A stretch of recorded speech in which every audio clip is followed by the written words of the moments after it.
الذي ببكة مباركا وهدى للعالمين আমি আল্লাহ এই জায়গার মধ্যে মক্কা শহর বলে এইটাই প্রমাণ করতে চাই দুনিয়ার মানুষ এই শহরকে ধ্বংস করার জন্য যারা পরিকল্পনা করবে আমি আল্লাহ তাদেরকে দুনিয়া থেকে চিরতরে প্রতিহত করব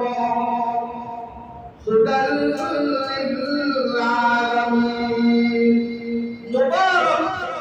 এইটা হচ্ছে আমার কর্মময় জায়গা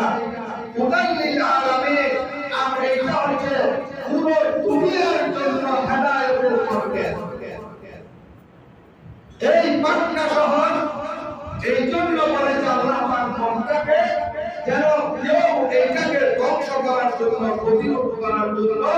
প্রতিহত করার জন্য কারো সাহায্য মুদাল্লিল আলামিন এটা পুরো দুনিয়ার মানুষের জন্য হেদায়েত যখন নাকি আদম আলাইহিস সালাম এবং মা হাওয়া আলাইহিস সালাম এই দুইজন কোথায় ছিল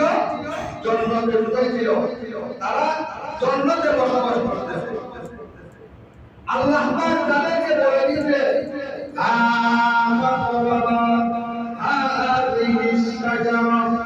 জান্নাতের মধ্যে থাকো আমার উন্নতি করো কিন্তু ওই গাছের পাশে কখনো যাবে না ওই গাছের পাশে যাবে না এবং ওই গাছের কোনো ফল খাবে না একদিন কি হয়ে গেল হযরত হাওয়া আলাইহিস সালাম জান্নাতের বর্ডারের মধ্যে চলে আসলো বর্ডারের মধ্যে চলে আসার পরে দেখতে একজন বিদ্যুৎ লোক দাঁড়িয়ে আছে উপরে শুদ্ধ আসলে এটা শয়তান বলতেছে তুমি কি হাওয়া আরে হ্যাঁ আমি হাওয়া আর তোমাকে একটা কথা বলবো বলেন মায়ের লোকটা তো উপরে নরম হয় আর উনি তো একজন বুড়া সেই জন্য আরো নরম বলতেছে আল্লাহ পাক তোমাদেরকে জান্নাত থেকে বাহির করে দেবে তোমরা জান্নাতে থাকতে চাও না আরে হ্যাঁ চাই আরে তাহলে ওই গাছের একটা ফল খাবে যদি ফল না হয় তাহলে এখান থেকে বাহির করে দেবে আর আল্লাহ পাক ফল না খাইতে জন্য মানা করছে যদি ফল খাও তাহলে এখানে থেকে যেতে হবে পানি খেতে হবে এখন হাওয়া আলাইহিস সালাম মনে করছে হ্যাঁ আমাদের হয়তো এটা হতে পারে সেই জন্য ওখান থেকে একটা ফল নিয়ে সেই খাইতেছে খাইতে সেই গেল আদম আলাইহিস সালাম শয়তান বলে দিচ্ছে এটা এই ফলটা তোমার স্বামী আদম কো বলে কিন্তু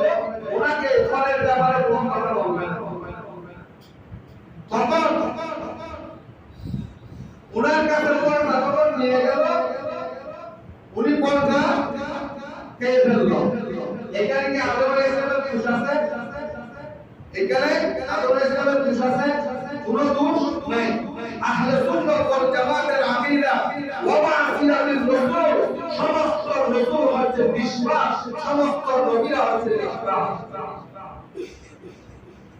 তখন এই ফল খাবার সাথে সাথে মাহিলাদের যে প্রতি মাসে একটা অসুস্থতা হয় পেরিড হয় এটা হাওয়া আলাইহিস সালামের হয়ে গেল কাপড় খুলে গেল এবং আদম আলাইহিস সালামের জান্নাতের কাপড় খুলে গেল খুলে যাওয়ার পরে আদম আলাইহিস সালাম কোনো রকম পাতা দিয়ে নিজের লজ্জা করতে গেছিল আল্লাহ পাক বলতেছে ইহবিত মিনহা জামিআ তোমরা এখান থেকে বাহির হয়ে যাও ওখান থেকে বাহির হওয়ার সময় ওনাকে বলতে উনি ওখান থেকে বাহির করে দিয়ে শ্রীলঙ্কার কলম পর্বতে পাঠিয়ে দিল আদম আলাইহিস সালামকে আর মক্কার জিদ্দা করতে পাঠিয়ে দিল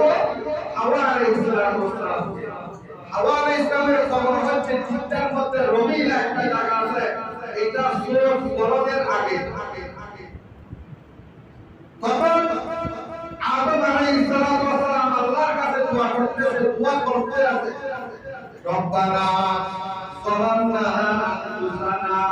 وإن لم تغفر لنا وترحمنا لنكونن من الخاسرين দোয়া করতে করতে খতম আলাইহি আল্লাহ পাক ওনার তওবাকে কবুল করে নিয়েছেন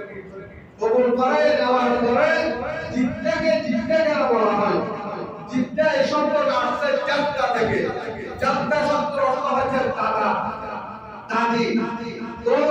মা হাওয়া আলাইহিস সালাম হিসাব করলে আমাদের হবে দাদি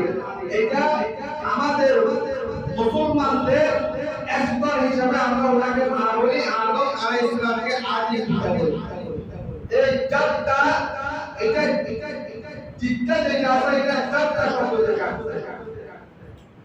কবুল করার পরে একবার আরেকজনের সাথে আল্লাহ পাক মিলিয়ে দিতে আরাফাত নামক স্থানে আরাফাতের কোথায় যারা হাজিরা হজ করতে যায়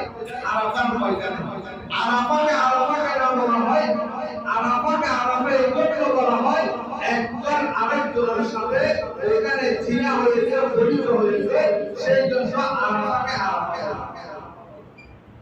এখন একজন আরেকজনের সাথে দেখা হলো আল্লাহ পাক তাদেরকে ওইখান থেকে বাহির করে দেওয়ার আগে বাহির যখন করবে তখন একটা ইয়াকুব পাথরের তৈরি একটা ঘর দিয়েছিল ওই ঘরটার নাম হচ্ছে বাইতুল্লাহ তবে এটা নিয়ে যাও এটা পৃথিবীর একদম মাঝখানে রাখবা এটার উপরে ফেরেশতারা যে ঘরটা নাম করে এই ঘরটার নাম হচ্ছে বাইতুল মামুর এটা ফেরেশতারা তওয়াফ করে আর দুনিয়ার জমিনের মধ্যে যে ঘরটা দিয়েছে এটার নাম হচ্ছে বাইতুল্লাহ এটা দুনিয়ার মানুষরা তওয়াফ করবে ইবাদত করবে আদম আলাইহিস সালাম ওই ঘরটা ওখানে লাগাইলেন পৃথিবীর চতুর্দিক থেকে যদি চায় মক্কা শরীফ কাবাটা হচ্ছে একদম মাঝখানে পৃথিবীর যে কোণা থেকে আপনি উত্তর পশ্চিম দক্ষিণ পূর্ব দিক থেকে যে দিক থেকে হিসাব করবেন এটা একদম দুনিয়ার মাঝখানে তখন আদম আলাইহিস সালাম এটা তওয়াফ করতে লাগলেন উনি মারা যাওয়ার পরে এই ঘরকে তওয়াফ করেছেন শীস আলাইহিস সালাম শীস আলাইহিস সালাম ইন্তেকালের পরে এই ঘরকে তওয়াফ করেছেন এখানে ইবাদত করেছেন হযরত নূহ আলাইহিস সালাম নূহ আলাইহিস সালাম তওয়াফ করার পরে আল্লাহ পাক এই ঘরকে উঠাইয়া নিয়ে গেলেন আসমানে